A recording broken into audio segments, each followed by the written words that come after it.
ඔව් බඳ පිළිදෙක මේ දවස් යුද වාතාවරණයක් තමයි තියෙන්නේ. මම නම් මේ දකින තුන නැත්නම් හතරන යුද්ධ වාතාවරණය පැත්තේ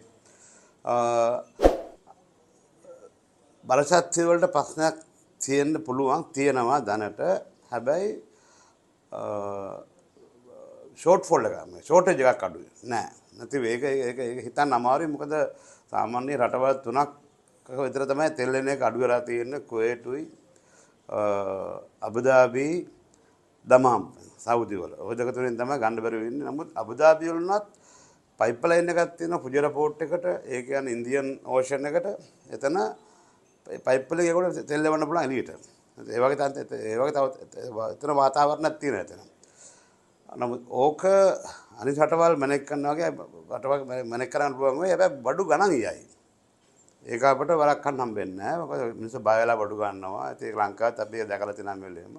ඒක විය හැකියි.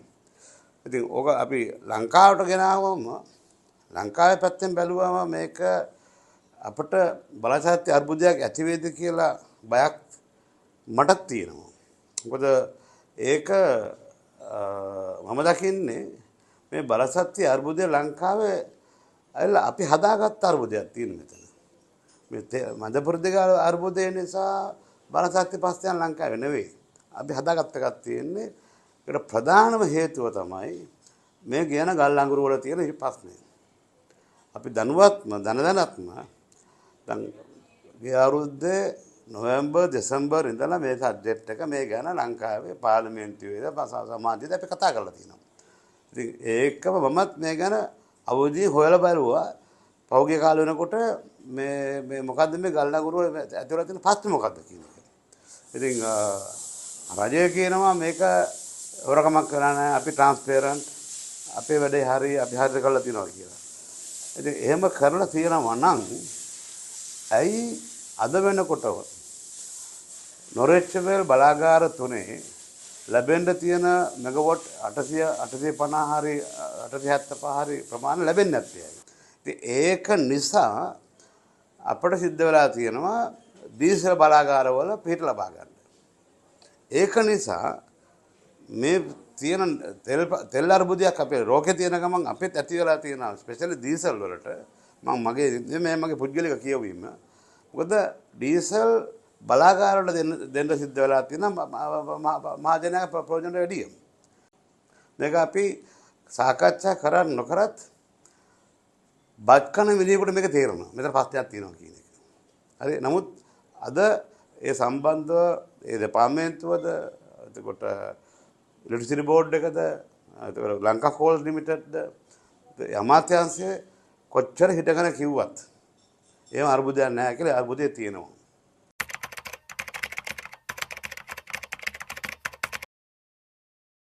අවංකවම. එතකොට ඕකේ දැන් අපි කතා කරනවානේ මේකේ තියෙනනේ මේ ගණන් නිමි තියෙනවානේ. දන්න තරමට නම් ඩොලර් 98කට ටොන් එකක් තමයි බඩු දෙන එකන දිලා තියෙන ගාන. බඩු වෙන්නේ සවුත් ඇෆ්‍රිකා වලින්. ඔකර RB1, RB2, RB3 කියලා තියෙන ස්ටෑන්ඩඩ් හතරක් තියෙනවා. එතකොට මම මේක හොයලා බලුවා සෑහෙන්න. හරි.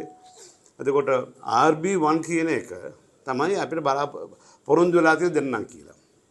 ඒතර එහෙම આવොත් RB1 කියන එක 15කට අඩුයි අලු ඇෂ්. ඒතර RB2 එකේ 14 වැඩි. RB3 එකේ 23කට වැඩි. RB4 එකේ 32කට වැඩි. මම පුද්ගලිකව හිතනවා මේ එන්නේ RB3 එකේ 4 එකේ කවලමක්. ඒ කියන්නේ මේ අලු ප්‍රමාණය 25 20 20ක් තියෙන එක නිසා තමයි. එහෙම වුණාම මේ ගල්ලඟ නිෂ්පාදනය කරන විදුලිය ප්‍රමාණය අඩුයි. පාඩුලා තියෙනවා. ඒතර ඔතනදී අපි මේ කියනවා මේක ට්‍රාන්ස්පරන්ට් බොහොම විනිවිද භාවයෙන් ගිය අපි ටෙන්ඩර් එකක් මේක කියලා අපිට මම අහලා තියෙනවා රජයේ කට්ටිය කියනවා. හරි.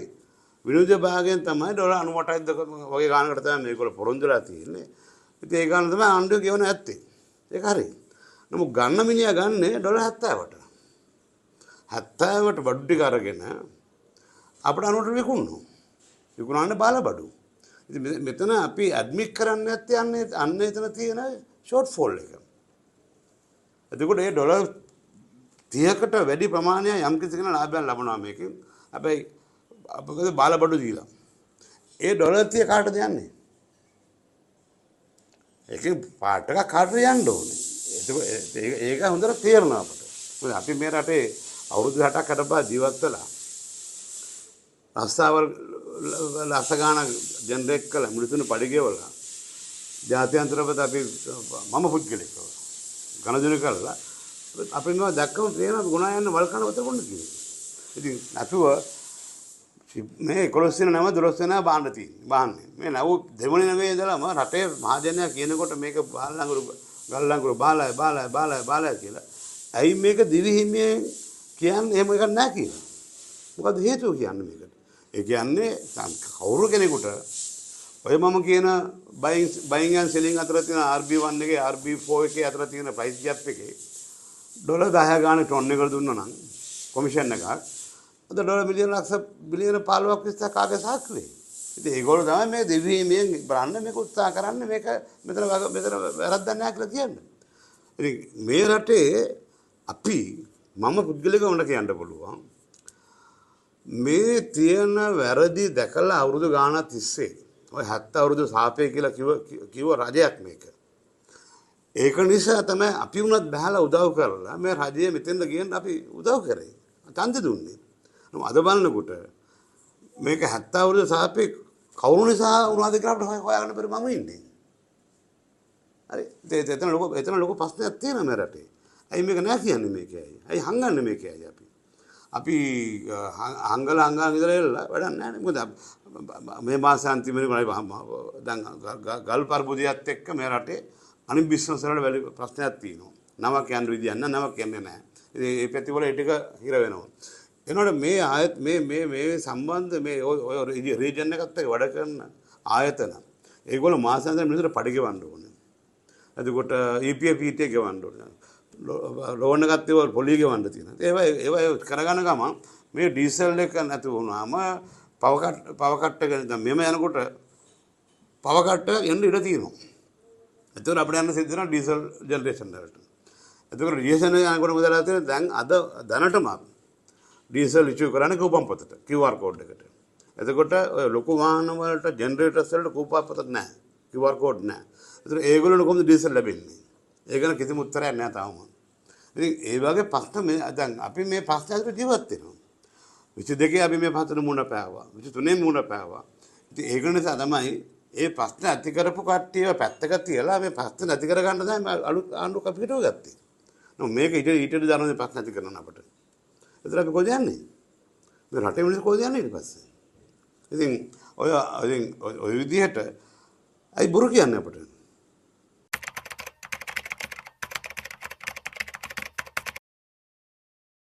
මම හිතනවා වෙන්න පුළුවන්. අනිත් එක තමයි ඕක තව එකක් තියෙනවා. මට මතකයි පාර්ලිමේන්තුවේදී ඇවිල්ලා අමාත්‍යතුමා කියනවා ලංකාවේ මේ නොරෙච්චබල් ලැබ් එකේ දුන්න රිපෝට් එක එයා පිළිගන්නේ නැහැ කියලා. එයාට එහෙම කියන්න බෑ. එයාගේ ගෙදරින් අරන් ආපු සල්ලි වලින් ගත්ත ගල්නගරු නෙමෙයි මේවා. මේ මහජන සල්ලි වලින් ගත්ත ගල්නගරු. අනිත් එක ඔය පළවෙනි නවේ මට ඇහිච්ච විදිහ හරිනම් පළවෙනි සාම්පල් අරලා තියෙන ඉන්දුනීසියාවට රිපෝට් එක ගන්න. හැබැයි SGS කියලා තියෙන ආයතනයක් තියෙන ලෝකේ. ඔය රිපෝට් දෙන SGS බියුරෝ වෙරතාත්. ඔය දැන් ප්‍රතිදම ආයතන දෙක. SGS එකේ ඔෆිස් එකක් තියෙනවා සවුත් ඇෆ්‍රිකාවේ ඔය කෝල් මයින් තියෙන රීජන් එකේ. ඒක නම මිඩල්බර්ග් කියලා. ටවුන් එක. එතන SGS ඉද්දී ඇයි මේක අරින්න ඉන්දුනීසියාවට සාම්පල් ගන්න? මේ කාටද මේගොල්ලෝ බොරු කියන්නේ? හරි. කාටද මේගොල්ලෝ බොරු කියන්නේ? ඉතින් එතකොට මේකෙන්ම තේරෙනවා මාක් කරේ මෙතන ලොකු යටින් මාටිය පාර ගන්නවා කියලා. ඈ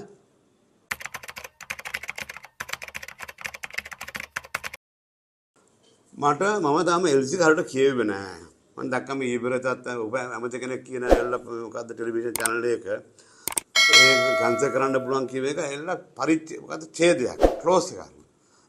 එක්ක මේගොල්ලෝ LC දැකලා නැහැ. LC එකක් ඕපන් කරලා නැහැ. LC එක නෙගෝෂিয়েට් කරලා නැහැ. අනිත් පැත්තෙන්. මම ওই දෙකම කරලා තියෙනවා. මම දන්නවා LC එක ලියන්න ගියාම LC එක නෙගෝෂিয়েට් කරන්න ගියාම මොනවද තියෙන ක්‍රම්ස් මොනවද කන්ඩිෂන් මොනවද අනුමත තියෙනවා. LC එක තියෙනවා නම් පිට නවුදයක් ෆේල් වුණ ක්වොලිටි බඩු බය ගන්න කෙනා බයට අයිතියක් තියෙනවා නම් ඒ ඕඩර් එක අන්තය කරන්න ඒක ක්ලෝස් එක නෙවෙයි. ඒක ඇවිල්ලා කන්ඩිෂන් එකක් ඒක. උඩ කන්ද කරන්න පුළුවන් එක. අමිතුමා දන්නේ නැහැ මේ මොකද්ද ක්ලෝස් එක මොකද්ද කන්ඩිෂන් මොකද්ද කියන එක. මට තේරෙන විදිහට ඒ සංවාදයේ මම ආවුවා භාගයක් LCA එක ටර්ම්ස් තියෙන්නේ ක්ලෝසස් නෙවෙයි තියෙන්නේ. මේක කරන්න පුළුවන් මේක කරන්න බෑ මේක කරන්න මේක කරන්න. ඔයා මේ කර නැත්තම් මෙන්න මේ සල්ලි හම්බෙන්නේ. ඒව ඇක්ටිවේට් කරන්න පුළුවන්. ඒව ඇක්ටිවේට් වෙන්න අවශ්‍ය නැහැ. පුළුවන් කරන්න ඒක. කිසි ප්‍රශ්නයක් නැහැ. නමුත් LCA එකක් ඕපන් කරලා තියෙනවා තමන්ගේ අද්දකින් ඒ වගේම අනිත් පැත්ත වාරලා LC එක ලැබුණ කෙනෙක් හැටියට LC එක නෙගොෂিয়েට් කරලා දෙන බැංකුවක් එක්ක ඒ අද්දකින් නැත්තම් මේ ගැන කතා කරන්න බෑ. මම හිතනවා මේගොල්ලෝ එක දැකලා නැහැ. කළත් නැහැ. ඉතින් මෙතන ඇවිල්ලා එක එක කියවනවා. ඉතින් අපි මේ කතාව අහගෙන ඉන්නේ මේ සබ්ජෙක්ට් එකේ බහැලා වැඩ කරපු කට්ටිය අපි. මම අපිට මේ බොරු කරන්න බෑ. ඒ කරන්න බොරුවනේ ඉතින්. ඒක හොඳට තේරෙනවනේ ඒක. හරි.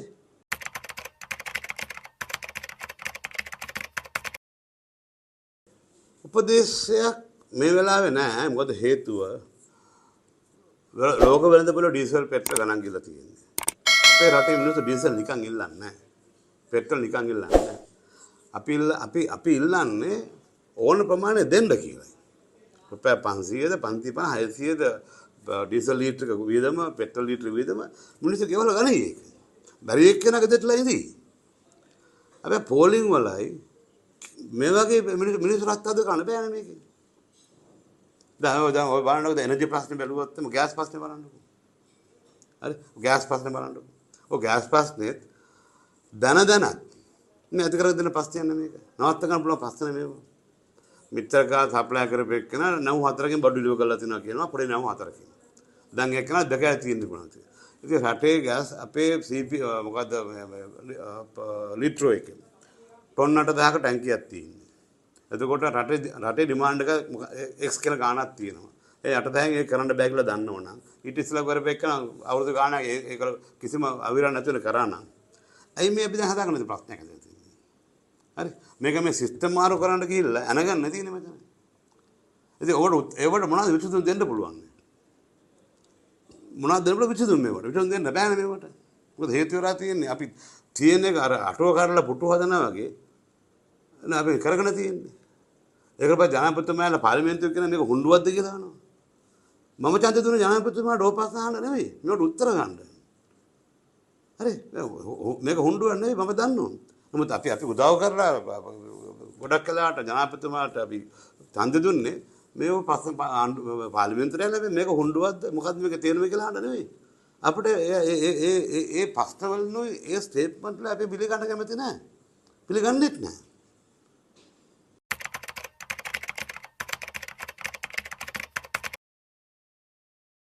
අපේ මම සාමාන්‍ය කල්නුක් කියලා තියෙන අපේ රටේ ඔකට අර ඉංග්‍රීසියෙන් කියන ෆුඩ් සිකියුරිටි කියලා කියනවා.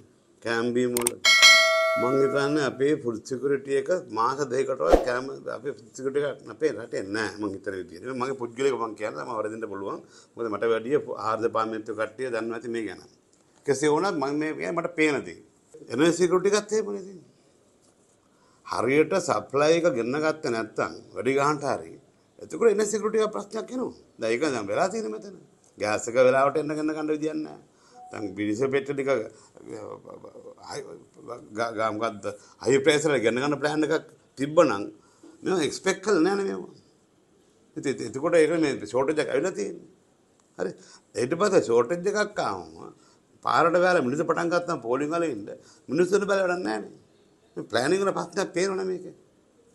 හරි. ඒක පැනල ප්‍රශ්නයක් තියෙනවා මෙතන. ඉතින් ඒක තමයි මේ සර්ෆස් කරන උදාකාර අපිට තේරුම් ගන්න මෙතන.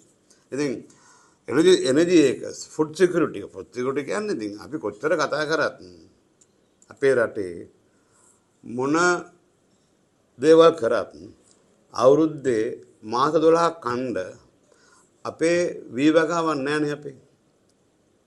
අපේ වීවගාව මාස 12ක් අපිට මිනිස්සුන්ට හාල් දෙන්න බෑ. කොයි වෙලාවකට තැනකට ගිහිල්ලා අවුරුද්ද මැද හරි අග හරි ගිහිල්ලා මාස දෙකකට විතර කොහේ හරි ගිහිල්ලා හාල් ටික අපිට රටින් ගන්නලා තියෙනවා. ඒ වගේ ඒකම තමයි වෙලා තියෙන්නේ මිරි මොනවාද එළවලු ඔක්කොම ආටම. මාළුත් වලට දොක වෙලා තියෙනවා. ඉතින් ඒක සිකියුරිටි ගන්න නැහැ අපි. ඒවා ප්ලෑන් වෙන්නේ නැහැ. මොකද හේතුව හාල් ඉම්පෝට් කරන පර්මිට් එක දුන්නාම ඒ ගාණක් යනවා ඔය ඩිපාර්ට්මන්ට් එකේ කාට හරි කෙනෙකුට. මාළු ඉම්පෝට් පර්මිට් දෙන්න ඕනේ. ඒ ඔක්කොම පර්මිට් වල හදලා ඒ වගේ බෙනිෆිට් ගන්න නිසා තමයි මේවා දිනු කරන්නේ නැත්තේ. ඒක මේ දැන් නෙමෙයි පෞගේ කාලෙ වෙච්ච දෙයක් ඒක. හැබැයි මයික්‍රෝන් නම් වෙනස් කරනවා. ප්‍රායෝගික වෙන්නේ නැහැ.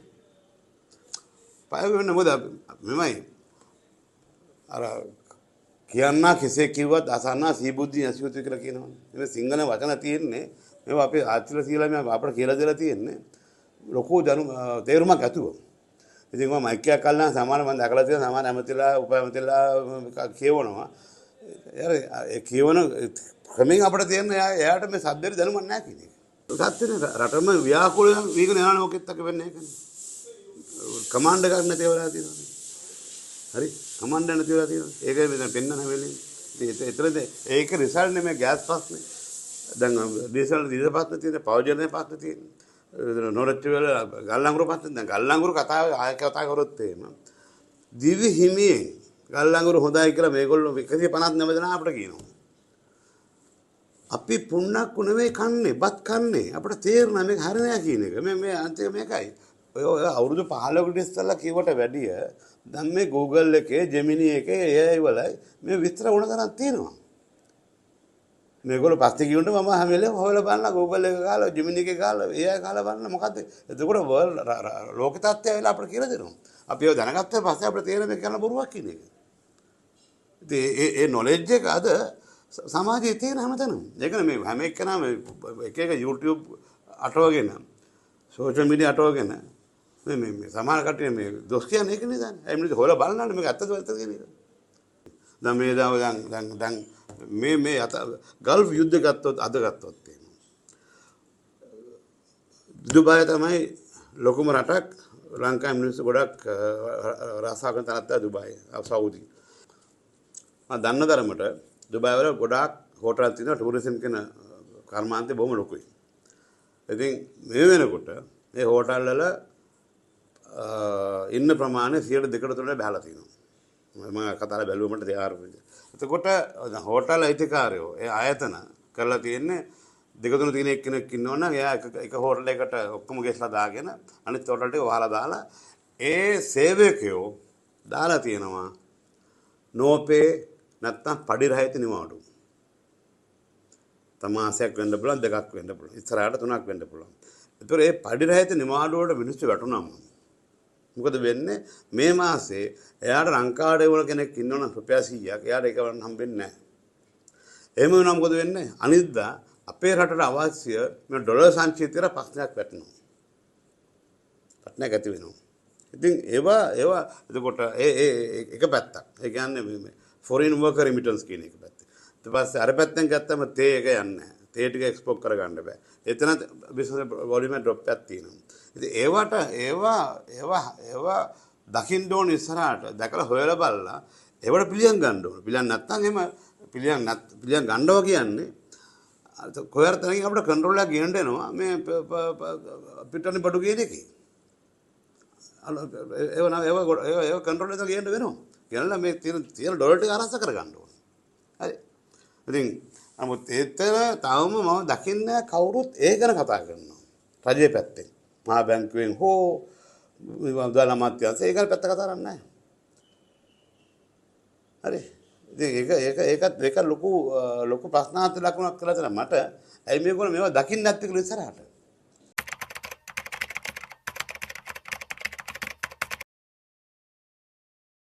මගේ ප්‍රායෝගික දැනුමින් මට පේනවා තියෙනවා. මොකද දැනුම මේකයි. මෙතන හැම දෙයක්ම මේ පෞගේ අවුරුදු එකමාර බැලුවොත් මේ අර අනුර කුමාර මහත්තයාගේ ආණ්ඩුව යටතේ හැමදේම රජයට මේක මොකද්ද සර්ප්‍රයිස් එකක්. යාසු සර්ප්‍රයිස් එකක්. මේක සර්ප්‍රයිස් එක. ඒගොල්ලෝ අපිට කියන්නේ. එතකොට ඒක තේරෙනවා මේ වෙතන ස්ට්‍රැටජි ප්ලෑන් එකක් නැහැ. කරන්නේ නැහැ එක ඔපරේෂන් එක අංශ තියෙනවා මේ රට ඇතුලේ. එකක් නෙවෙයි. ස්ට්‍රැටජි ප්ලෑන් එකක් තියෙනවා නම් මේවා සර්ප්‍රයිස් වෙන්න බෑ. දැන් මම පුද්ගලිකව ගත්තොත් එහෙම 28 වෙනිදා ඉස්ලාම් බෝම්බ ගැහුවේ. පළවෙනි දින ඉඳලා පස්වෙනි දිනකට මම අපි ආයතනයේ තියෙන හැමතැනම වේදන් ටික හදෙව්වා. මොකද වීඩියෝ මොකද බැලුවා නැවත දවස් 3ක් චෙක් කරලා බලලා 10 වෙනි දිනට මම තීරණය කරගත්තා මේක තමයි කපන්න ඕන වේදන්ට මොනවද කියන එක. දෙවන සුමානේ 15 වෙනිකට මම ඒවට පිළියම් හදලා ඉවරයි. හදලා ඉවරයි දැන් එන සුමානේ අපි දුවන්නේ නැහැ ක්‍රමයට. විද කපාගෙන ඉන්න. ඒ වගේ රටේ අතර ප්‍රශ්නයක් තියෙනවා. ඒක කරන්න ඕන ටික. හරි. ඔය කරන්න ඕනේ. ඉතින් එතෙන්ද යන්න ඒව දකින්නවද දන්නේ නැහැ. මේ ඉන්න මැනේජ්මන්ට් ටීම් එක. මහා බැංකුව, ට්‍රෙෂරි එක, එතකොට රජය, පාර්ලිමේන්තුව දකින්නවද දන්නේ නැහැ. ඒක ගැන මට ප්‍රශ්නාර්ථ ලකුණක් තියෙනවා.